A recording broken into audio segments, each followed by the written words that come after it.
తెల్ల బంగారాన్ని నమ్ముకున్న రైతులు నిండా మునిగిపోతున్నారు. వ్యాపారులు కమిషన్ ఏజెంట్ల చేతిలో పాములుగా మారిపోయారు. ఏ మార్కెట్లో చూసినా వాళ్లు కొన్నదే పత్తి, వాళ్లు చెప్పింది రేటు అన్నట్టు నడుస్తోంది. ప్రతిరోజు లక్షల రూపాయల్లో రైతుల సొమ్మును వ్యాపారులు కాజేస్తున్నా పట్టించుకునే వాళ్లే కరువయ్యారు. రాష్ట్ర ప్రభుత్వం ఎంత చెబుతున్నా సీసీఐ అధికారులదే ఇష్టారాజ్యంగా మారిందని రైతులు ఆరోపిస్తున్నారు. పత్తి రైతును నిలువన దగా చేస్తున్నారు కొందరు వ్యాపారులు. తరుగు, నగదు కోత పేరుతో రోజుకి లక్షల రూపాయలు దోచేస్తున్నారు. మంత్రులు, జిల్లా కలెక్టర్ల హెచ్చరికల్ని ఏమాత్రం ఖాతరు చేయట్లేదు. సీసీఐ అధికారుల అండదండలతో రైతుల రెక్కల కష్టాల్ని దోచేస్తున్నారు. రాష్ట్రంలో దాదాపు అన్ని సీసీఐ పత్తి కొనుగోలు కేంద్రాల్లోనూ ఇదే పరిస్థితి కనిపిస్తోంది.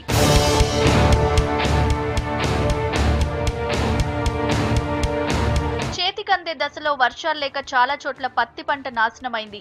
ఎకరానికి 10 క్వింటాళ్లు వస్తాయనుకుంటే 3 నుంచి 6 క్వింటాళ్లు మాత్రమే వచ్చింది. ఎలాగో అలా పంటను అమ్ముకుందామని మార్కెట్ కు తీసుకొస్తే అక్కడ దగానే. ప్రభుత్వ మద్దతు ధర 4100 రూపాయలుండగా సీసీఐ అధికారులు మాత్రం తేమ పేరుతో రేట్లు తగ్గించేస్తున్నారు.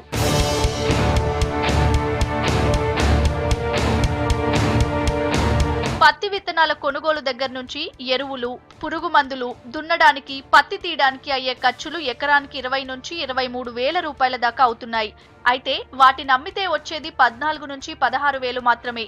దీంతో ఎకరాకి రైతుకు 7,000 రూపాయల దాకా నష్టం వస్తోంది. దాంతో రైతుల శ్రమ అంతా మట్టిపాలవుతోంది. ఇక కౌలు రైతుల పరిస్థితి మరీ దారుణం.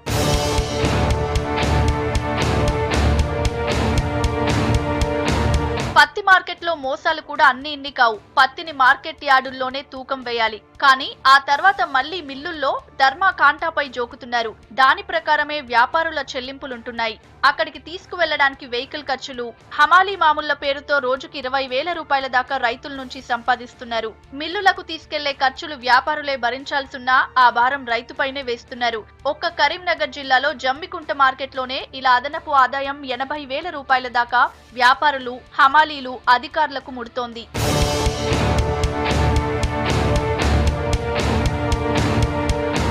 ఇవన్నీ కాకుండా స్పాట్ లో డబ్బులు చెల్లించాలంటే 100కు 2 రూపాయల చొప్పున రైతులకు కోత పెడుతున్నారు. లేకపోతే వారం 10 రోజుల తర్వాత డబ్బుల కోసం వ్యాపారుల చుట్టూ రైతులు ప్రదక్షిణలు చేయాల్సి వస్తుంది. ఇలా ఒక్కో మార్కెట్లో 3 నుంచి 4 లక్షల రైతుల సొమ్మును వ్యాపారులు నొక్కేస్తున్నారు. మొత్తం మీద వ్యాపారులు, సీసీఐ అధికారుల దగాతో పత్తి రైతులకు కోలుకోలేని దెబ్బ తగులుతోంది.